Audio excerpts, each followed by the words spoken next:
안녕하세요. 자, 새 명절 잘 보내셨고요. 자, 우리가 저번 주에는 설 명절 연휴로 인해서 한 주 쉬었고요. 자, 오늘은 이제 공법 6주차 수업입니다. 자, 오늘은 이제 정비법 이 세 번째 법률 들어갈 차례인데요. 자, 들어가기 전에 먼저 저번 주 문제 우리 도시개발법 저번 주에 싹 정리했죠. 그 도시개발법 문제 확인학습 문제 풀어보고요. 그리고 오늘 정비법 들어가겠습니다.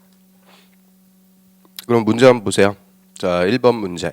도시개발구역의 지정권자가 될 수 없는 자는, 그럼 이 관할구역의 개발구역 지정에서 신도시 개발시켜 나갈 수 있는 권한, 이 개발구역의 지정권은 이꼴 자치권이다 이렇게 얘기하죠. 그럼 이 자치권을 갖는 지자체장, 원칙적으로는 시도지사 또는 대도시장, 이 시도지사나 대도시장이 개발구역 지정하죠.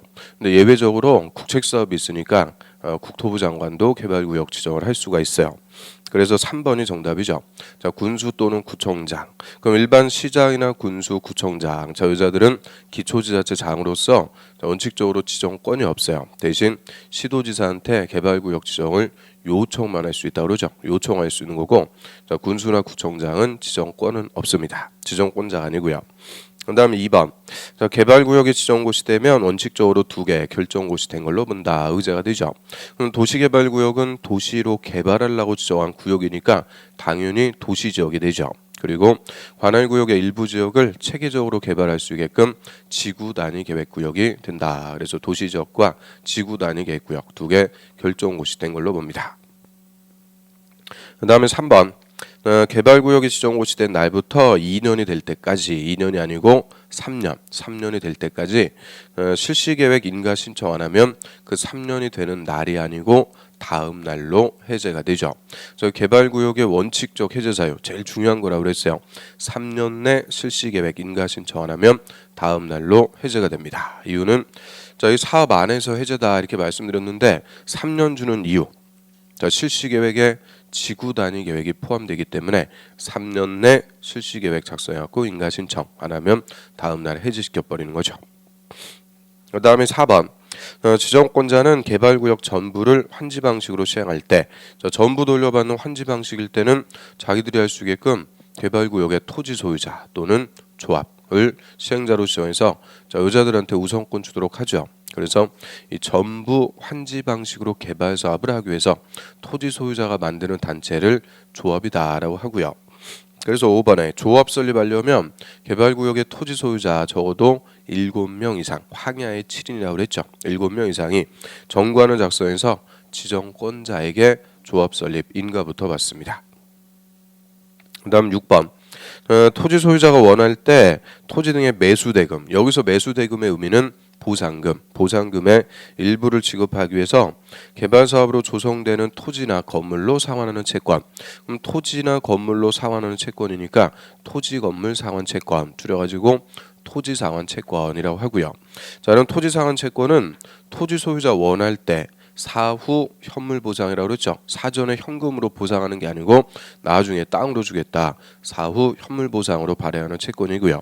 자, 원한다고 다 발행할 수는 없어요. 나중에 조성되는 분양 토지 건물 면적 2분의 1 초과해서는 안 된다. 즉 2분의 1까지만 발행할 수 있으니까 매수대금의 전부 지급한다 이러면 당연히 틀리죠. 매수대금의 일부를 지급하기 위해서 발행할 수 있는 것이 토지상환 채권이고요.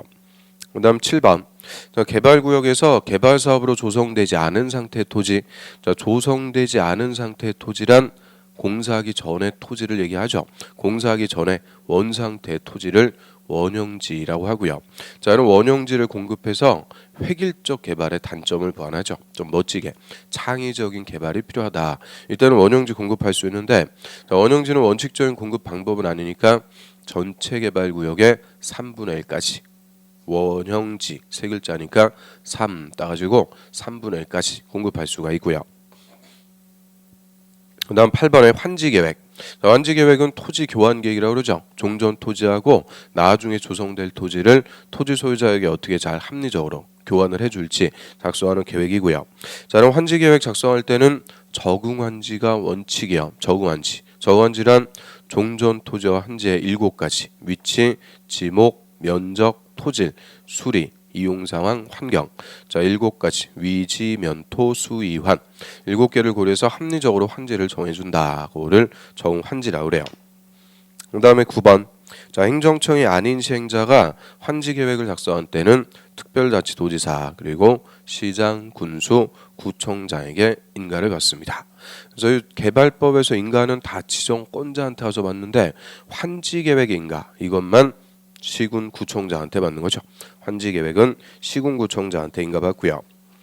그다음에 10번에 환지 계획에서 정해진 환지는 환지 처분이 공고된 날부터 종전 토지로 본다.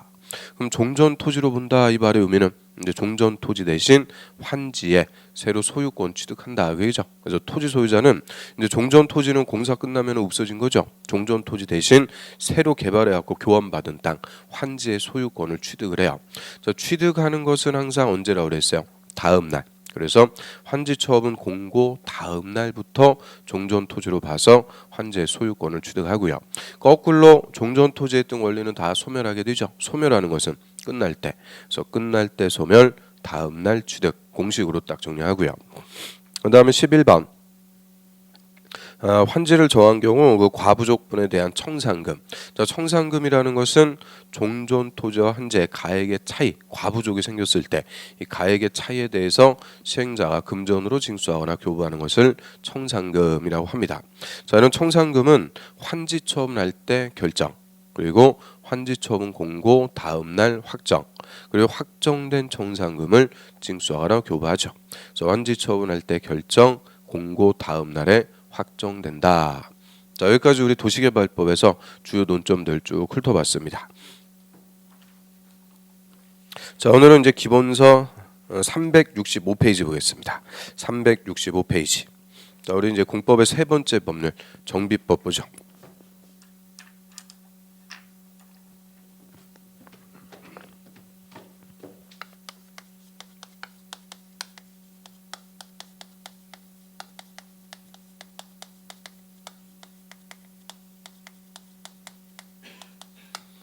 저희 도시및 주거용 정비법 줄여가지고 정비법이라고 그래요. 정비법도 우리 시험에서 6문제가 출제가 되고 있고요.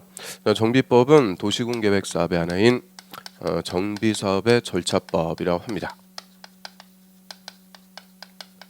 정비사업을 누가 어떤 절차로 해나갈지 역시 그 절차대로 쭉 써있는 법이 되고요. 그러면 정비사업이다라고 하는데 우리 정비한다는 말이 뭐예요? 정비. 뭐 자동차 정비. 고친다 그죠? 고치는 건데 자, 여기서 정비는 이제 도시 지역을 고치는 거죠.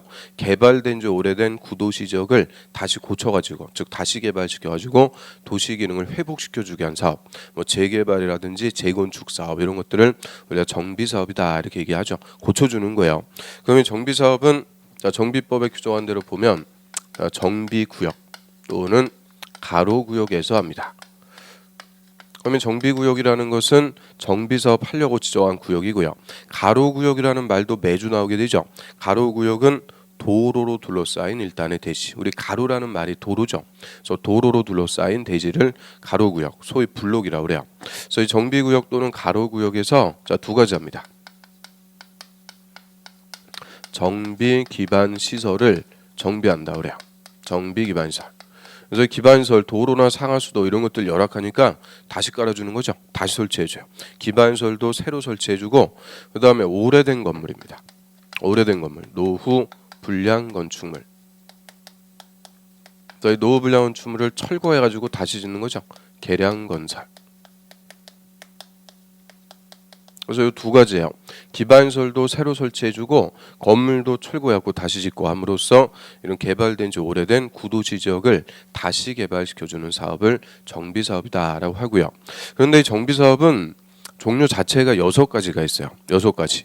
그래서 우리가 정비법을 공부하기 위해서는 일단 6개 정비사업 이름하고 어디서 하는 거냐 이 개념 이거부터 확실하게 잡아야 돼요. 그게 첫 번째 논점입니다. 정비사업 6개 이거부터 확실하게 정리를 해야 우리 정비법을 공부할 수가 있는 거죠. 그러면 정비사업 어떤 것들이 있는지 쭉 한번 봐요. 첫 번째로 주거환경 개선사업이 있어요. 주거환경 개선사업. 자, 그리고 두 번째는 주택 재개발 사업. 재개발 사업이 있고요. 세 번째는 주택 재건축 사업.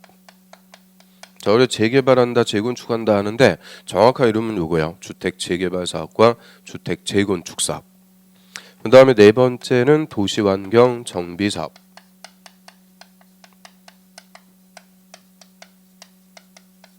그리고 다섯 번째, 자, 주거환경 관리사업. 그래서 주거환경 관리사업이라고 불렀고, 자, 요 1번하고 헷갈리면 안 돼요. 1번은 주거환경 개선사업이고, 자, 5번은 주거환경 관리사업이에요. 이름 비슷하죠. 그래서 개선사업하고 관리사업. 그 다음에 6번은 가로주택 정비사업입니다. 가로주택 정비사업. 그래서 총 이 6가지.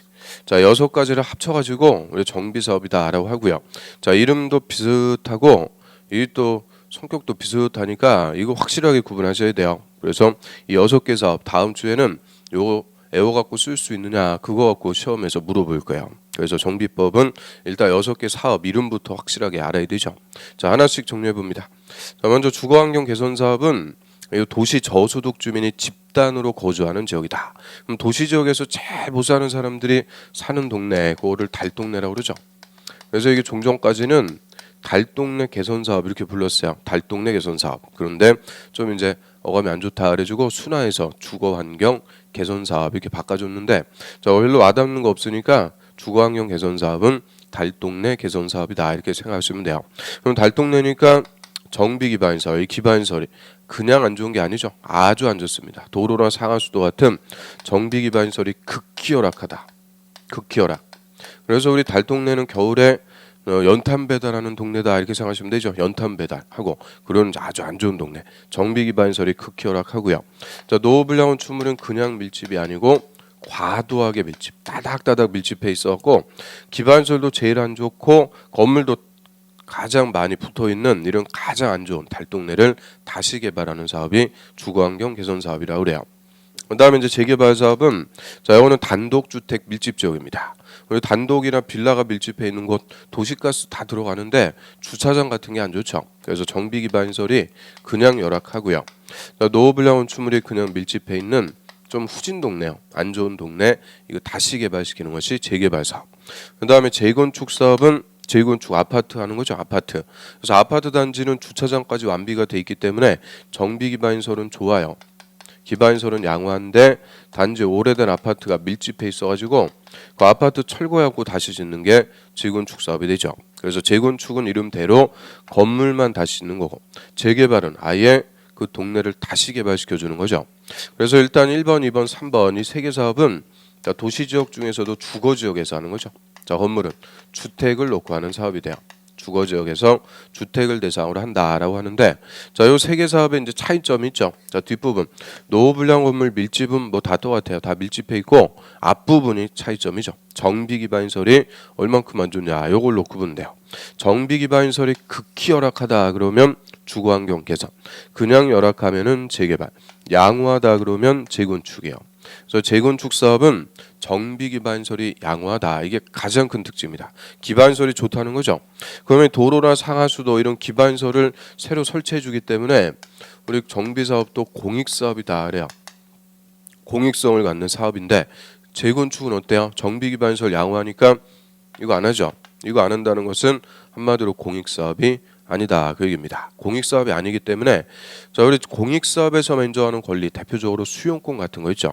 이런 수용권을 재건축에서는 원칙적으로 안 줘요. 그리고 이게 공익 사업이 아니니까 반대한 자가 동참되는 게 아니에요. 반대한 자는 조합원이 안 돼요. 나가라는 거죠. 동의한 사람만 데리고 자기들의 이익을 목적으로 하는 사업이 재건축입니다. 그래서 재건축은 이하에서 보면은 특징들, 규제들이 많은데 다 여기서 나와요. 정비 기반시설이 양호해서 공익 사업이 아니다. 이 개념부터 잡아야 되고요. 그 다음에 도시환경 정비사업. 도시환경 정비사업은 상업지역 또는 공업지역에서 합니다. 그래서 건물은 상가 또는 공장을 대상으로 상권 활성화라든지 도시기능 회복 이런 것들을 목적으로 도시환경을 개선한다라고 하고요. 자, 여기서는 키워드가 요거예요. 상업 공업지역이다. 주거지역이 아니고 상업 공업지역에서 종래 뭐 시장 재개발한다, 공장 재개발한다 이렇게 불렀던 것을 다 통합해가지고 도시환경 정비사업이라고 하고요. 그 다음에 다섯 번째 주거환경 관리사업은 단독주택 또는 다세대 주택이 밀집해 있어가지고 자 다세대를 우리가 빌라라고 그래요. 그래서 단독이나 다세대가 밀집해 있어갖고 재개발 사업이 필요한데 주민들이 다 반대요. 우리 정비사업 하기 싫습니다. 그래서 정비사업이 무산이 되는 거죠. 즉 정비구역에서 해제가 됐을 때 이 정비기반시설 등의 확충을 통해서 주거환경을 보전하면서 정비 개량하는 사업이다라고 하고요. 자, 그럼 주거환경을 보전한다. 요게 키워드예요. 보전하면서 최소한으로만 정비하겠다. 그래서 이 주거환경 관리 사업이라는 것은 아무 데서나 하는 게 아니고요. 좀 이따 보겠지만 정비구역에서 해제가 됐을 때 대안적으로 할 수 있는 사업을 주거환경 관리 사업이라고 합니다. 자, 보전한다. 이게 키워드. 그 다음에 가로주택 정비사업은 얘는 노후불 건축물이 밀집한 정비구역이 아니고 가로구역에서요. 가로구역에서 종전의 가로는 유지하고 가로를 유지한다라고 그랬어요. 그럼 가로라는 말이 도로라고 그랬죠. 자, 도로는 그대로 유지하면서 그러니까 역시 이것도 기반설에는 손 안 대는 거예요. 기반설에 손 안 대니까 공익사업이 아닙니다. 그래서 우리 일단 6개 정비사업 중에서 공익사업이 아닌 게 2개요. 재건축하고 가로주택 사업. 이 2개 사업은 그래서 특징들이 많이 있어요. 특징들이. 공익사업이 아니다. 이 개념부터 일단 잡고요. 그럼 가로를 유지하면서 블록 하나 놓고 소규모로 주거환경을 개선한다라고 합니다. 그래서 소규모로 정비하는 것을 가로주택 정비사업이라고 하고요. 자, 그럼 가로구역이라는 것이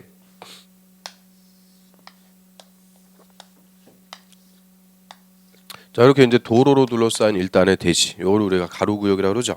그래서 이 가로구역에서 도로는 그대로 두는 거예요. 도로는 유지한 채로 소규모로 정비 사업하는 것을 가로주택 정비 사업. 그래서 소위 뭐 블록 재개발한다, 블록 재건축 하나의 블록만 놓고 정비 사업하는 거죠. 그래서 가로주택 사업까지 자 6개 사업들 이름하고 개념들 쭉 우리가 살펴봤고요. 그럼 이런 정비 사업은 정비구역 또는 가로구역에서 하는 건데 자 예외가 하나가 있어요. 재건축. 재건축은 소규모로 할 때는 정비구역 지정 안 하고도 할 수 있는 예외를 줘요. 그리고 예를 들어 갖고 한 동짜리 아파트 재건축한다. 자 이때는 뭐 굳이 정비구역까지 지정하고 그럴 필요는 없다 그 얘기입니다. 그래서 정비사업은 반드시 정비구역 안에서 한다 이러면 틀려요. 재건축 사업에 예외가 있는 거죠. 자 교재 한번 보겠습니다. 365페이지에 자 용어 정의에다가 별표 치세요. 용어 정의. 이 정비법은 용어가 가장 중요한 법 중에 하나고요. 용어에서 거의 매년 시험에서 한 문제 이상 출제가 된다 이렇게 생각하시면 돼요. 그럼 용어에서 먼저 정비구역은 정비사업을 계획적으로 시행하기 위해서 지정 고시한 구역이다. 정비사업 하려고 지정한 구역이 정비구역이죠. 그럼 밑에 정비사업 거기다 별표. 자, 정비사업이란 이 법이 정한 절차에 따라서 도시 기능을 회복, 그게 목적입니다. 도시 기능을 회복하기 위해서 정비구역 또는 가로구역 비중, 정비구역이나 가로구역에서 정비 기반시설을 정비, 동그라미 1, 또 주택 등의 건물을 개량 건설, 동그라미 2 하는 다음의 사업을 말한다. 딱 끊으시고요. 다만 그 재건축 사업 밑줄, 재건축 사업은 정비구역이 아닌 구역에서 시행하는 것을 포함한다. 그럼 원칙 정비사업은 어디서 한다고 그랬어요? 정비구역이나 가로구역에서 한다고 그랬죠. 그런데 재건축은 정비구역이 아닌 구역에서 시행하는 것을 포함한다. 이 말의 의미는 재건축은 정비구역 지정 안 하고도 할 수가 있다. 그 얘기죠. 예외가 있고요. 그럼 6개 사업들 쭉 써놨어요. 그 동그라미 1번. 주거환경 개선 사업은 도시 저소득 주민이 집단으로 거주. 자 이게 무슨 동네? 달동네 그러죠. 달동네로서 정비 기반시설이 극히 동그라미 극히 열악, 노후불량 건축물이 과도 밀집, 과도 동그라미 이런 극히 과도 강조가 붙으면은 주거환경 개선 사업이다 라고 하고요. 그 다음에 두 번째 재개발 사업은 그냥 열악하고 밀집이죠. 또 3번 재건축 사업은 양호하고 밀집이에요. 양호에다 동그라미 별표. 기반시설은 양호 좋다. 양호하고 밀집. 그다음 네 번째 도시환경 정비 사업은 상업 공업적이죠. 상업 공업적에서 밑에 뭐 도시기능 회복, 상권 활성화 이런 것들 목적으로 하고요. 그다음에 5번의 주거환경 관리 사업은 자 단독 다세대 주택이 밀집한 지역에서 정비 기반시설의 확충 등을 통해서 주거환경을 보전에다 동그라미 보전하면서 정비 개량한다. 보전 그게 키워드예요. 그다음에 6번의 가로주택 사업은 노후불량 건축물이 밀집한 정비구역이 아니고 가로구역, 가로구역에서 종전의 가로를 유지, 도로는 그대로 유지한 채로 소규모, 동그라미 소규모로 주거 환경을 개선한다. 자, 6개 사업들 쭉 봤고요. 자, 그럼 1번부터 5번까지는 원칙적으로 정비구역에서요. 그런데 6번 가로주택 정비사업은 정비구역이 아니고 가로구역에서 하죠. 이 가로구역에서 하는데 아무 가로구역에서 할 수 있는 거 아니죠. 일정한 요건을 맞춰야 돼요. 그래서 그 밑에 가로주택 사업하기 위한 가로구역의 요건 쭉 써놨습니다. 그거 한번 보죠. 동그라미 1번의 가로구역이란 자, 정비구역이 아닌 구역인데 그 밑에 도로로 둘러싸인 일단의 지역이다. 도로로 둘러싸인 일단의 대시. 요를 가로구역이라고 하고요. 자, 요건이 있어요. 한 페이지 넘겨보세요. 첫 번째 점. 자, 해당 가로구역의 면적이 10,000제곱미터 미만. 거다 비추. 10,000제곱미터 미만. 두 번째, 해당 지역을 통과하는 도로가 설치되어 있으면은 안 된다. 이 통과 도로가 있으면 안 되는데 그 가로의 너비가 4m 이하인 도로는 제외. 4m 이하짜리 도로는 제외니까 반대 해석하면 4m를 초과하는 통과 도로가 있으면은 안 된다. 그 얘기죠. 뭐 당연한 거예요. 자, 우리 가로구역이란 이렇게 도로로 둘러싸인 일단의 대지란 말이에요. 그런데 자, 이 중간에 넓은 도로가 지나가 버리면 이거는 도로로 둘러싸인 대지다 이렇게 얘기할 수가 없는 거죠. 그래서 이 통과 도로가 있으면 안 되는데 자, 너비 얼마를 초과하는 4m를 초과하는 이런 통과 도로가 있으면은 안 된다. 이 가로구역이라는 본질에서 자, 이런 요건이 또 있고요. 그다음에 동그라미 2번 보세요. 자, 동그라미 2번에서 첫 번째 점. 자, 노후불량 건축물이 전체 3분의 2 이상 미추. 가로구역의 노후불량 건축물이 전체 3분의 2 이상 대부분이 되고요. 또 해당 가로구역의 단독주택 호수와 공동주택 세대수 합쳐가지고 20 동그라미 20채 이상은 돼야 된다. 그러니까 단독이든 공동이든 주택이 적어도 20채 이상은 돼야 된다. 그래서 이 가로주택 사업을 하기 위한 가로구역의 요건. 자, 이것만 가지고도 숫자 그대로 비워놓고 물어볼 수가 있는 거죠. 그래서 신경 써갖고 좀 보셔야 돼요. 그럼 첫 번째, 가로구역의 면적이 얼마 미만? 10,000제곱미터 미만. 자, 소규모기 때문에 10,000제곱미터 미만이요. 미만. 그 다음에 4m 초과하는 통과도로가 있으면 안 된다고 그랬고요. 그 다음에 가로구역의 노후불량 건축물이 전체 3분의 2 이상. 단독주택, 공동주택 합쳐갖고 20채 이상은 된다. 이거 숫자들만 딱 가로 비워놓고 그대로 물어볼 수도 있는 거니까 가로구역의 요건 좀 신경 써갖고 정리를 해두셔야 되고요. 그 다음 그 밑에 보세요. 노후불량 건축물. 자, 노후 오래됐고 불량 위험한 건물이다. 그래서 노후불량 건축물이 정비사업의 대상인 건물이다 라고 하는데요. 자, 크게 4가지 요건이 있습니다. 동그라미 1번. 자, 건물이 훼손되거나 일부가 멸실돼가지고 자, 붕괴 등의 안전사고 우려가 있는 건물. 그 안전사고의 우려 그다음에 금이 그냥 쫙쫙 가 있어가지고 언제 무너질지 모른다 그 얘기죠. 언제 무너질지 모르는 이런 안전사고의 우려가 있으면 노후불량 건물이고요. 그다음 두 번째는 내진 성능이 확보되지 않은 건물. 거기까지 딱 보면 돼요. 자, 내진 성능이 확보가 안 됐다는 것은 지진에 취약한 건물이다 그 얘기입니다. 자, 요새 지어지는 건물들은 내진 설계를 기본으로 합니다. 그래서 웬만한 지진에도 무너지지 않아요. 그런데 옛날에 지어진 건물들은 내진 설계가 안 돼갖고 이 약한 지진만 발생해도 그냥 무너질 수가 있죠. 이거 위험한 건물이요. 내진 성능이 확보되지 않은 건물이고요. 그다음 밑으로 가보세요. 동그라미 3번. 다음의 요건에 해당하는 건물인데 그 다음의 요건이 여기서는 2개가 있어요. 그 밑에 첫 번째 점. 주변 토지 이용 상황 등에 비춰가지고 주거 환경이 불량, 그다음에 주거 환경이 불량한 곳에 소재할 것. 그럼 주거 환경이 불량하다 대표적으로 공해 공장 같은 게 바로 집 옆에 있어가지고 매연이나 소음 이런 게 심각하다 그 얘기죠. 주거 환경이 불량하거나 또는 두 번째 건물 철거하고 새로 지으면 그에 소요되는 비용에 비해서 효용의 현저한 증가가 예상. 그 효용의 현저한 증가 비중 예상되는 건물. 그럼 철거하고 새로 짓게 되면은 그 효용의 가치가 현저히 증가가 되는 건물이다. 그래서 자, 세 번째 거는 요건 자체가 2개요. 주거 환경이 불량하거나 새로 지을 때 효용의 현저한 증가가 예상되는 건물인데 자, 구체적으로 대통령령에서 3가지를 정해주고 있습니다. 그래서 밑에 박스에 보면은 그 3가지가 있어요. 대통령령이 정하는 건물 첫 번째, 두 번째 이런 것들은 잘 안 물어보고요. 옆 페이지 가보세요. 세 번째. 자, 당해 건물 준공일 기준으로 40년까지 사용. 짜물줄 준공일 기준으로 40년까지 사용. 40년 동그라미. 사용하기 위해서 보수 보강 비용이 철거 후 새로 짓는 비용보다 클 걸로 예상되는 건물. 그럼 보수 보강 비용이 새로 짓는 비용보다 더 많이 나오면은 아예 철거하고 새로 짓는 게 효용의 현저한 증가가 예상된다 그 얘기죠. 그래서 자 요게 효용의 현저한 증가가 예상되는 건물이에요. 구체적으로 자 몇 년까지 사용한다? 40년까지 사용하기 위한 보수 보강비가 새로 짓는 비용보다 더 클 걸로 예상. 그거 하나 보고요. 그다음에 이제 네 번째 도시 미관을 저해하거나 노후화 거기까지 좀 있죠. 노후화된 건물입니다. 그래서 미관을 저해하는 노후화된 건물, 오래된 건물이죠. 그럼 노후화된 건물도 역시 두 가지 대통령령에서 구체적으로 정해줘요. 그 중에 첫 번째 점, 자 준공 후 20년 이상 30년 이내, 좀 있죠. 20년 이상 30년 이내에서 조례로 정하는 기간이 지난 건물. 그럼 20년 이상 30년 이내에서 조례가 정하는 기간이 지난 건물은 노후화된 건물이다 그 얘기고요. 그러니까 조례로 이제 몇 년 정해주냐? 대부분 지자체가 30년으로 정해요. 30년.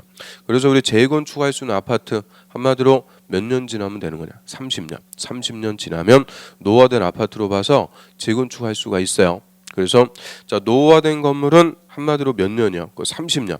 그거하고 그 위에 40년짜리하고 맨날 바꿔주는 거예요. 그래서 40년하고 30년 두 개. 그거를 확실하게 구분하셔야 되죠. 그럼 그 위에 거 다시 봐요. 준공일 기준으로 몇 년까지 사용한다고 그랬어요. 40년까지 사용. 사용할 때 사자니까 그대로 40년 사자 맞추면 돼요. 그래서 자 뭔지 몰라도 하여튼 사용한다 그러면은 몇 년? 40년. 그 다음에 노후화된 건물 노후화 세 글자니까 몇 년? 30년. 그래서 30년 이내. 그래서 그 두 개 숫자 나오는 거 그거 신경 써갖고 좀 보시고요. 그 다음 밑으로 합니다. 정비기반시설.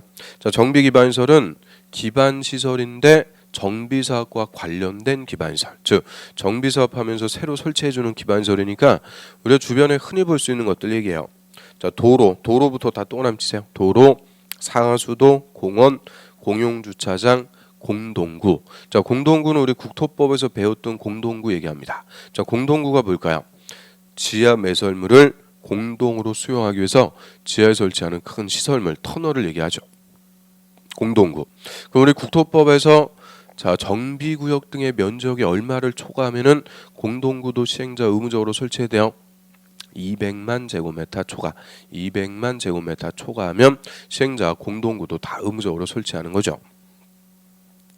그 밖에 주민 생활에 필요한 열이나 가스, 동그라미 열이나 가스 등의 공급시설로서 대통령령이 정하는 시설이다. 그래서 대통령령에 보면은 또 많아요. 뭐 녹지, 하천 뭐 쭉 나오는데 그 4번에 광장 그거 하나만 더 동그라미 치세요. 광장.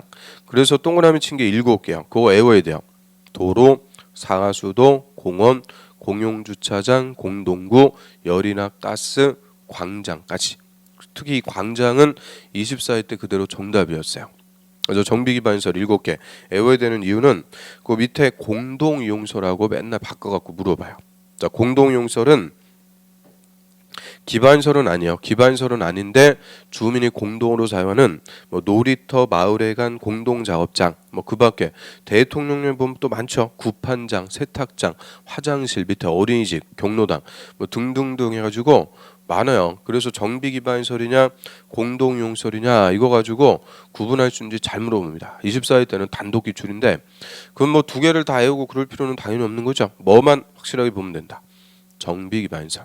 이 정비기반시설 7개 그것만 확실하게 정리하면 나머지는 공동이용설이다 이렇게 생각하시면 되고요. 그 다음에 대지하고 주택단지 또 한 페이지 넘겨보세요. 시행자 뭐 이런 것도 읽어보시면 되고요. 그 토지 등 소유자 거기다가 별표. 자, 이 토지 등 소유자가 또 아주 중요한 용어 중에 하나가 되죠. 그럼 이 정비사업의 이해관계를 우리가 토지 등 소유자라고 그래요. 그럼 정비사업은 정비기반시설 도로나 상하수도 새로 설치하니까 자, 토지를 대상으로 하고요.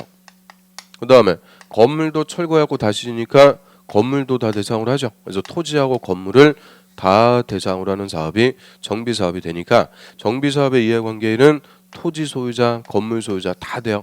그래서 합쳐가지고 토지 등 소유자 이렇게 표현해요. 토지 등 소유자. 그리고 토지 등 소유자가 우리가 좀 이따 배울 조합의 조합원 자격입니다. 그대로 조합원이 되는 거죠.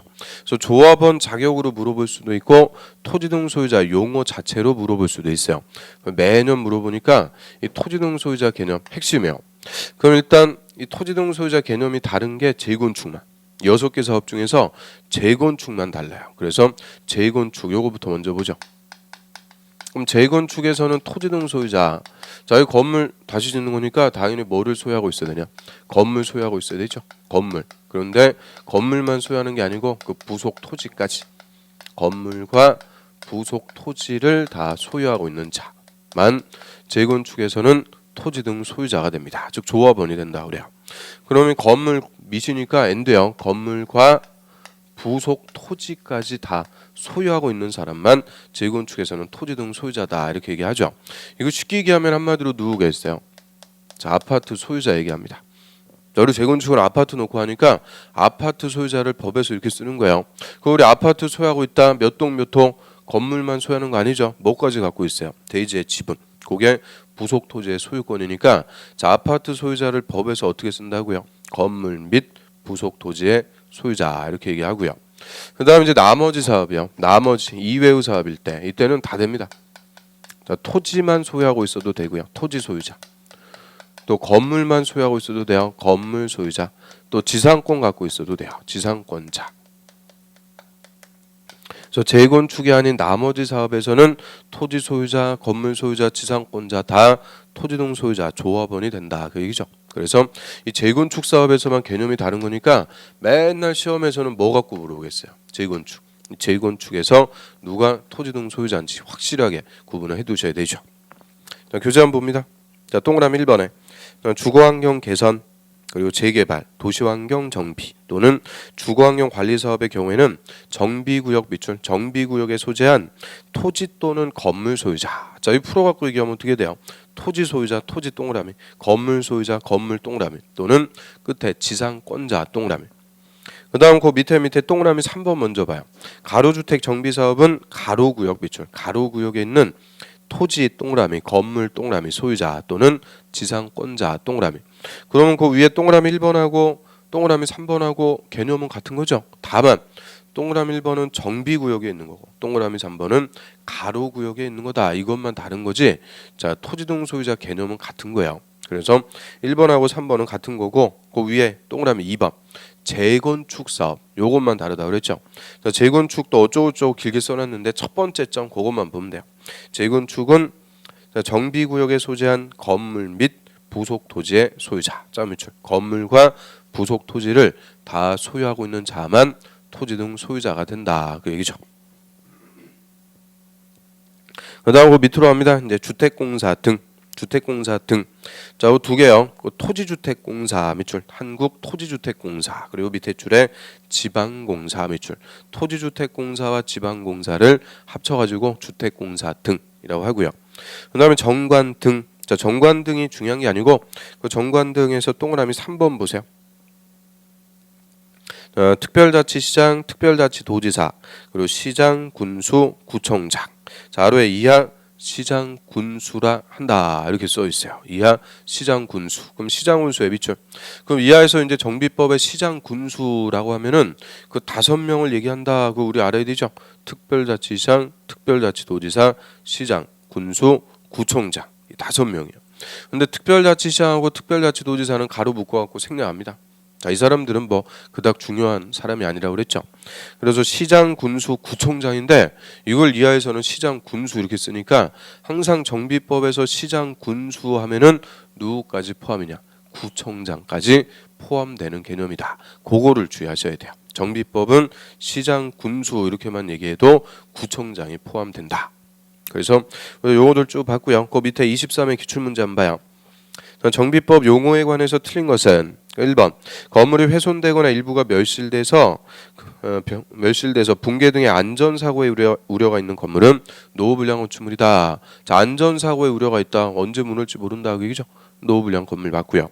그 다음에 2번에 주거환경 개선 사업은 정비기반시설은 양호하나. 여기서 바로 틀렸어요. 정비기반시설이 양호하면 무슨 사업이에요? 재건축이죠. 그럼 주거환경 개선 사업은 도시 저소득 주민이 집단으로 거주하는 달동네니까 정비 기반 시설 극히 열악, 노후불량 원추물이 과도하게 밀집, 극히 과도, 강조가 붙어야 되는 거죠. 그래서 역시 용어에서 물어봤는데 그 용어에서 핵심은 정비사업이죠. 정비사업의 개념, 가장 기본적인 개념 갖고 물어봤어요.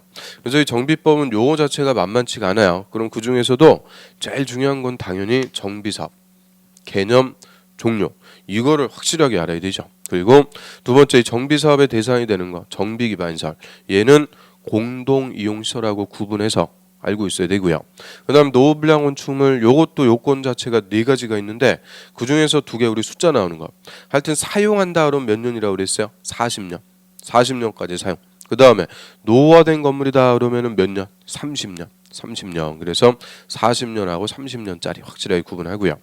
그 다음에 정비사업의 이해관계인이 토지 등 소유자, 이 조합원 자격이니까 토지 등 소유자 개념, 재건축만 다르다고 그랬죠. 그래서 적어도 이 네 개 용어를 알고 있어야만 우리가 정비법은 공부를 할 수가 있게 돼요. 그래서 이 네 개가 핵심 용어가 되죠. 그 다음에 이제 그 밑에 보세요. 기본계획의 수립과 정비구역의 지정. 자, 여기서부터는 이제 정비사업의 절차입니다. 우리 정비법은 절차법이라고 그랬으니까요. 절차대로 법이 쭉 써 있죠.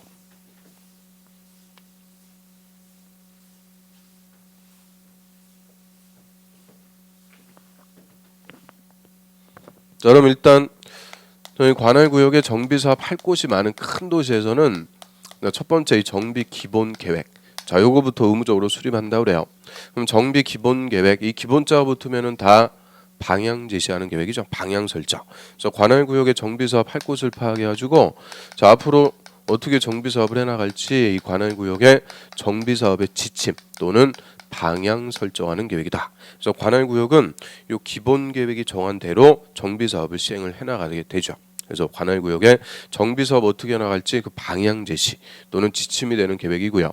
자는 기본 계획에서 아주 주거환경 등이 불량해가지고 1순위로 딱 정해줬다. 그러면 이제 구체적으로 무슨 동 몇 번지 일대에서 자 누가 어떤 방법으로 정비사업을 할지 이 정비사업에 관한 계획, 정비 계획을 또 수립을 해요.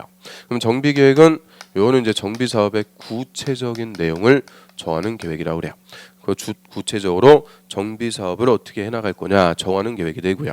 그래서 이 기본 계획은 관할 구역의 정비 사업을 어떻게 해나갈지 방향만 설정하는 거고, 이런 방향에 따라서 이제 구체적으로 무슨 동에서 또는 무슨 단지에서 정비 사업 어떻게 할지 구체적인 내용을 정하는 계획은 정비 계획이 되고요.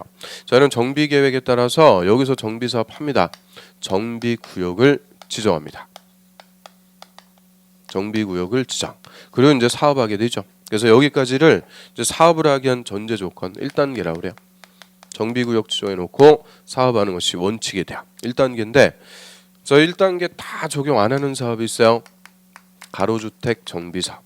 자, 이거는 1단계를 적용하지 않습니다. 그래서 우리가 가로주택 정비사업 이렇게 줄여갖고 이제 쓰는데 다시 이거 용어에서 정비사업들 6개 이름이 다 길어요. 그래가지고 이걸 다 쓸 수가 없죠. 그래서 이제 길 때는 줄여갖고 써요. 앞글자하고 중간 글자 따가지고 주거환경 개선사업, 재개발하고 재건축은 그냥 쓸 거고요. 도시환경 정비사업, 주거환경 관리사업, 가로주택 정비사업 이런 식으로 앞글자하고 중간 글자 따가지고 줄여갖고 쓰겠습니다. 그래서 가로주택 정비사업은 1단계를 다 적용 안 한다 이렇게 얘기하고요. 이유는 가로주택 사업은 일정한 요건을 갖추는 가로구역에서 소규모로 한다고 그랬죠. 그래서 가로구역의 요건 미리 다 우리가 봤잖아요. 면적 만 미만, 4m 초과하는 통과도로가 있으면 안 되고, 노후불량 원추물이 전체 3분의 2 이상, 단독 공동 합쳐갖고 20채 이상, 이런 요건을 갖추는 가로구역에서 소규모로 하기 때문에 자 기본 계획에 잡을 필요도 없고요.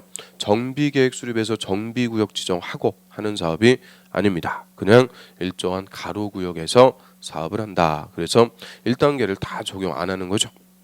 그래서 바로 밑에 보세요. 1번의 배제.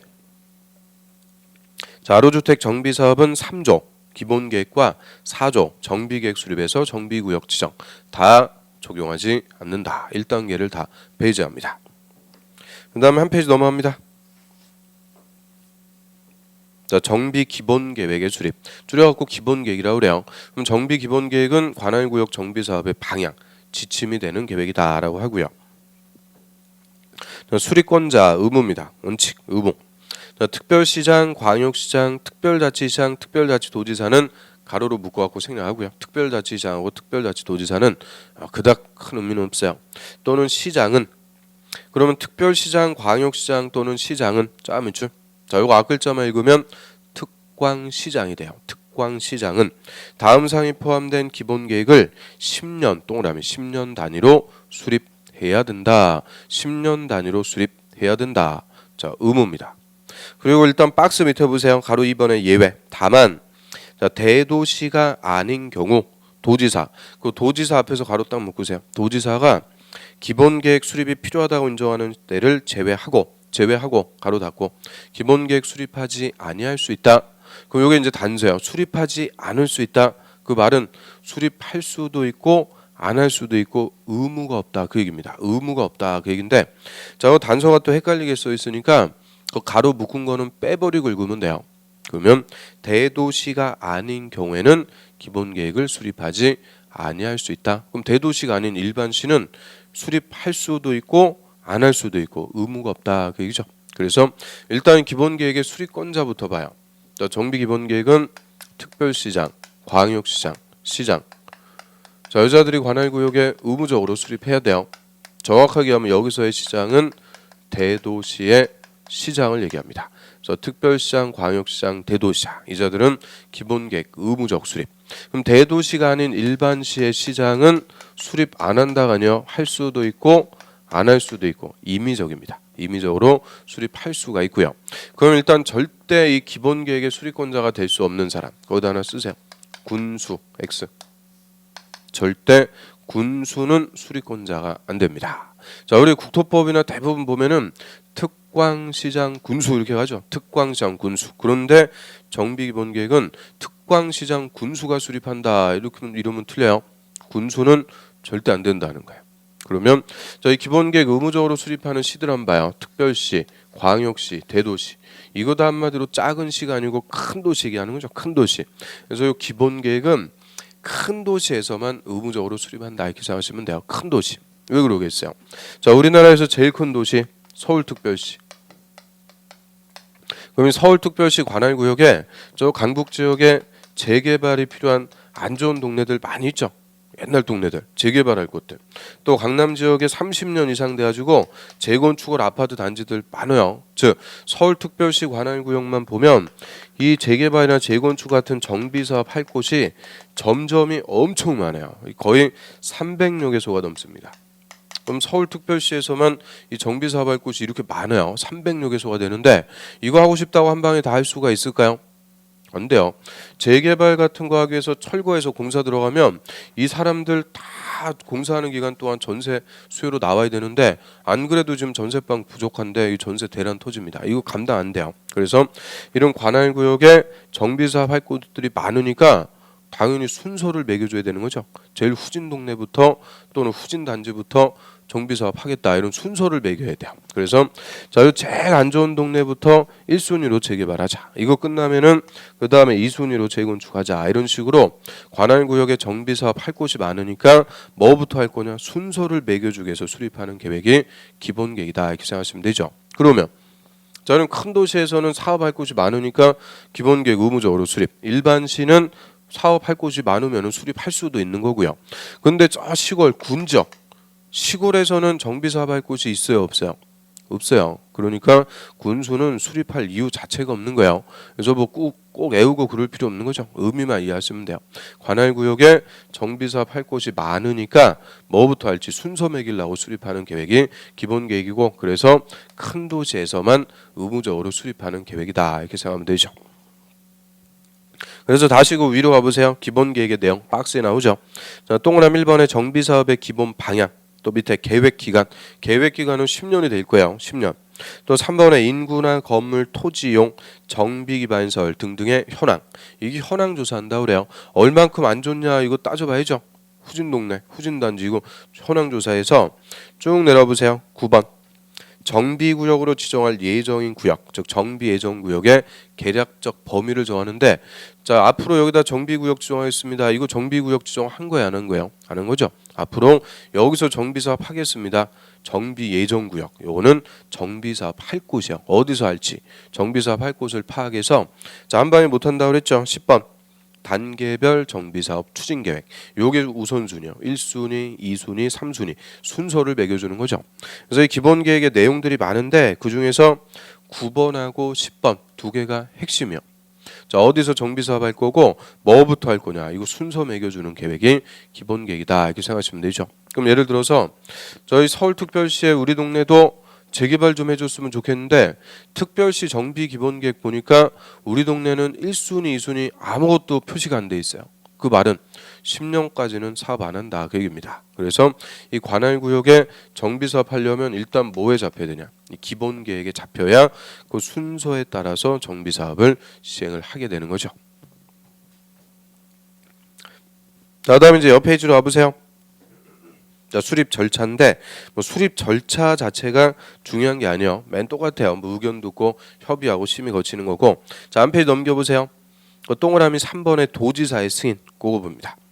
자, 대도시장이 아닌 시장, 밑줄.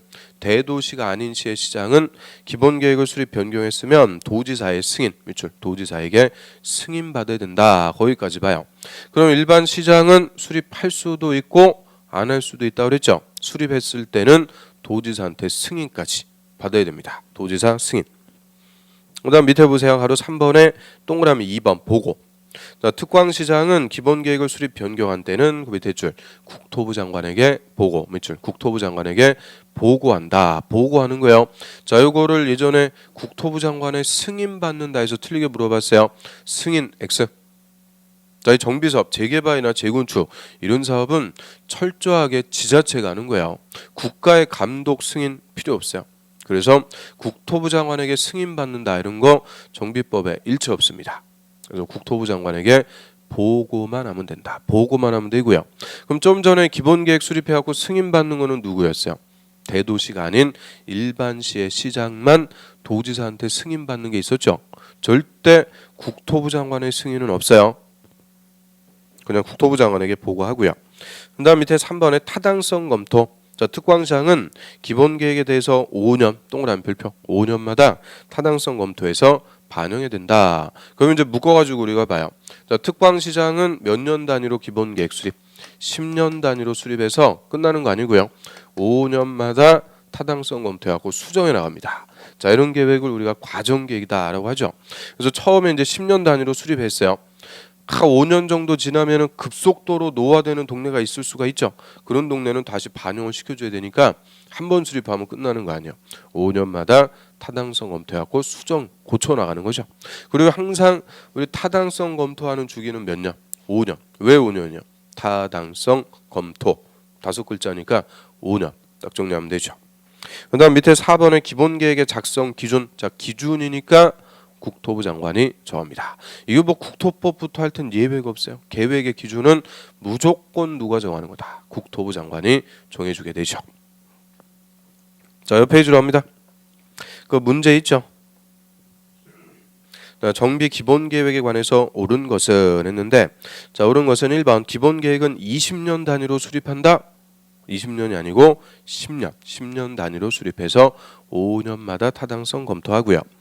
그 다음에 3번 좀 보세요. 기본계획의 작성 기준은 특광시장이 정한다. 특광시장은 수립권자고 기준은 무조건 누가 정한다. 국토부 장관이 정한다 그랬죠. 그 다음에 4번 시장은 기본계획 수립 변경했으면 밑에 줄 국토부 장관에게 보고한다. 맞아요. 국토부 장관에게 보고는 하는 거죠. 승인 받는 건 아니지만 보고는 하는 거예요. 4번이 맞고. 자, 5번에 시장은 기본계획에 대해서 10년마다 타당성 검토가 아니고 5년마다 타당성 검토합니다. 그래서 4번 국토부 장관에게 보고한다. 거기에 맞는 거고요. 자, 여기까지 일단 하고요. 정비계획부터는 좀 쉬었다 보겠습니다.